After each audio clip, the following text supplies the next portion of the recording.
I So have one last question I'd like to ask you before we wrap sure. up today's episode. So, in your opinion, who is, without going crazy in depth, just to keep this nice and short, who is your biggest loser of the offseason?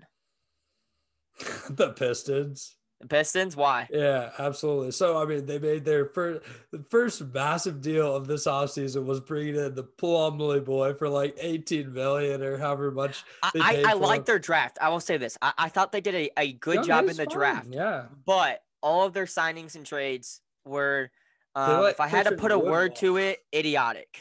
Yeah, they let Christian Wood walk, who was one of Yep. the more bright spots, that we've talked about to great nausea in the past about how they need to try to retain him at any cost.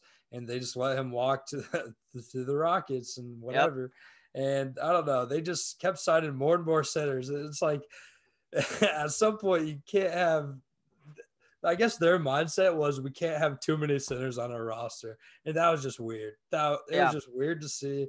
And for a team that had some potential wiggle room with assets and salary space, they didn't use it very effectively and kind of jumped the trigger, kind of getting the ball rolling on the whole trade market as opposed to kind of waiting and seeing, what players were going to be going at. They could have potentially tried to go after Steven Adams or some of these other centers. Yeah. And no, they go like, I don't know, just a lot of puzzling decisions by their front office.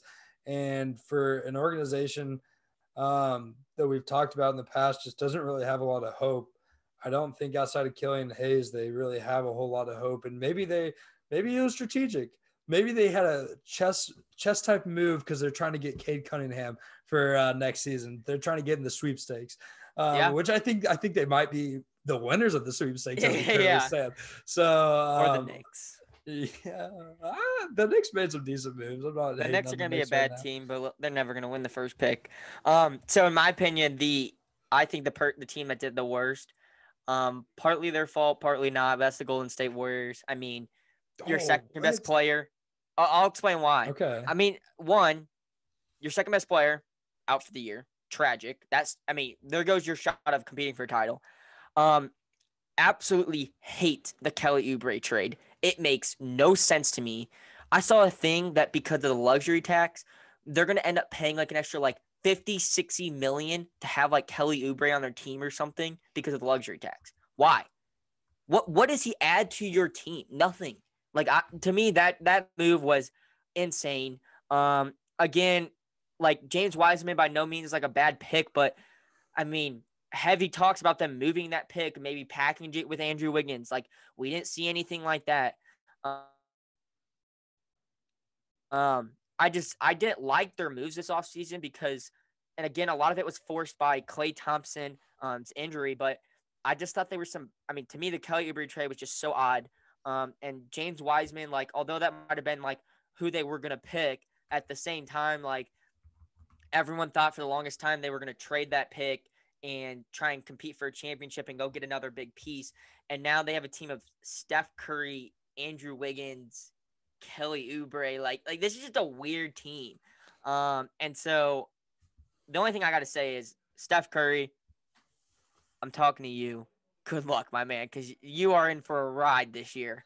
I don't know. I did not like what they did this offseason at all. Also, to note, because I didn't know this, they signed Brad Wanamaker. I didn't know that, but Yeah, the you Warriors gotta you did. gotta stay up to news. I didn't I know thought that that. was So common knowledge. they got Brad Wanamaker.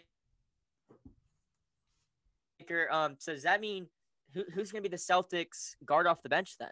It'll be who did they Freaking who could did they not. draft? They Who was drafted their Aaron draft pick? Nesmith and Aaron Peyton Nesmith. Okay. Pritchard. Oh, okay. So it could be a little Pritchard off the bench. They also do have what's his name from Purdue, um, Oh, short boy Carson Edwards. yeah, Carson So they got Edwards. a Carson Edwards still. Maybe Taco Fall runs the offense off the bench. Who knows? But I like Brad Wanamaker for the Celtics. I thought he fit his role well. But again, some of it wasn't their fault for the Warriors, but overall, just some puzzling moves on my part.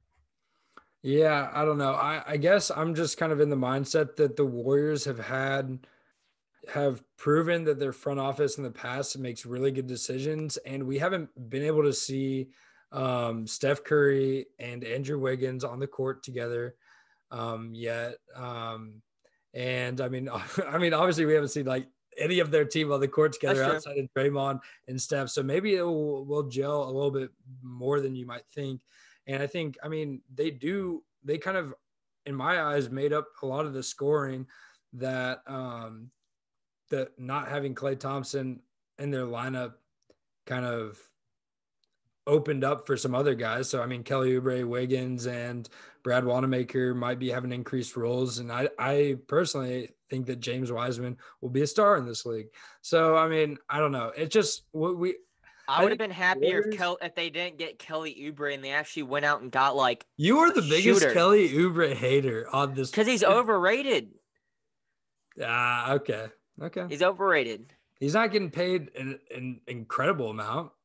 Well, he's costing the Warriors a heck of a lot of money this season. No, they absorbed him in their trade exception, so they're not paying like at all for him. Essentially, they just absorbed his salary. That's how that works. I saw multiple reports that saying by trading for him, it was going to plunge them farther into the luxury tax and end up costing them like an extra like 50, 60 million in luxury tax bill by trading for Kelly Oubre. People that are saying that don't understand how a trade exception works because like it's similar to, you remember how the Celtics went after a deal that for Gordon Hayward, well, sending him out, they got a big trade exception in return, right? The biggest in league history. So kind of what that allows a team to do is essentially like absorb, like, so normally when you make trades, if you don't have any trade exceptions, the salaries have to line up. And so teams have to try to figure out how to make the salaries match up. But whenever you include a trade exception, you have that amount of money that you don't need to account for on your side. So essentially, like, they're just absorbing his contract because they brought him in with a trade exception. All right. I don't know. Either way, overall, I mean, I also hate Kelly Oubre as a player. So yeah, overrated. He's not going to fit there. They should have went out and got a shooter. But all right. Well, that's going to wrap up our episode for today of the winners of the 2020 NBA offseason. All of our listeners today, get ready because the season tips off here in just a few weeks. All right. Peace. Peace.